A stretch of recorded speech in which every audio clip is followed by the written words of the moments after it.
Bonjour à tous, je voulais revenir avec vous sur cette année 2022 qui a été à nouveau riche en événements et Aluminium France s'est mobilisé pour accompagner l'ensemble des adhérents.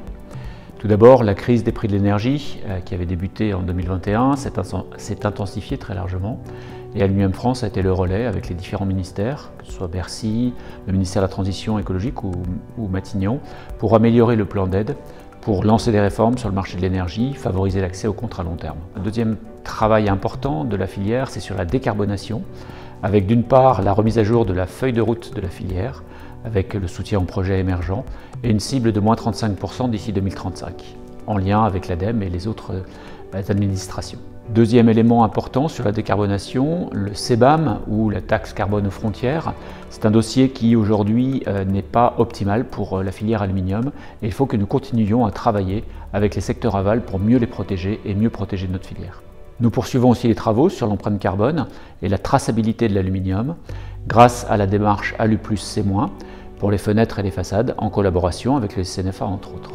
Enfin, sur la souveraineté et la réindustrialisation de dossiers très importants pour la France, on a de nouvelles capacités qui s'annoncent, ça c'est très positif pour la filière, et aussi du soutien à l'existant. L'objectif c'est d'améliorer la balance commerciale de la France et d'améliorer aussi notre souveraineté. Donc quelques mesures qui ont été positives cette année, des mesures anti-dumping sur les produits laminés chinois, le lancement de réflexions sur les matériaux critiques pour la filière, que ce soit le magnésium ou l'alumine, le recyclage, avec la création de plusieurs centres de recyclage qui sont annoncés, 3 usines qui sont en projet, ce qui devrait représenter à peu près 250 000 tonnes supplémentaires de capacité de recyclage. Un voyage d'études que nous avons organisé avec Alu Québec sur le recyclage des alliages en aluminium, qui est un enjeu majeur de part et d'autre de l'Atlantique, qui implique la nécessité de mieux trier, peut-être envisager des solutions comme la consigne, et qui pourrait permettre d'atteindre les objectifs ambitieux de recyclage des emballages. Nous avons aussi, dans ce cadre-là, fait des travaux importants sur les alliages de seconde fusion avec les constructeurs automobiles.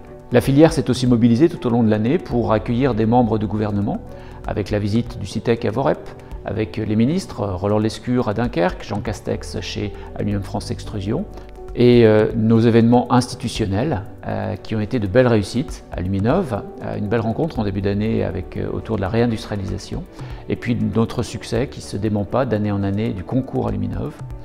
Nous avons aussi pu avoir de nouveaux adhérents cette année, ou le retour d'adhérents plus anciens, avec Coref, Instalux, Dynamic Concept, Alteo, Réel Alesa et Cermas qui nous ont rejoints donc en 2022. Et puis enfin, nous portons bien évidemment des réflexions pour l'avenir de notre filière.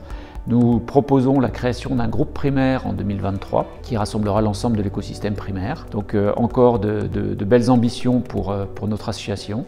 J'en profite pour vous souhaiter de très belles fêtes de fin d'année et une bonne année 2023.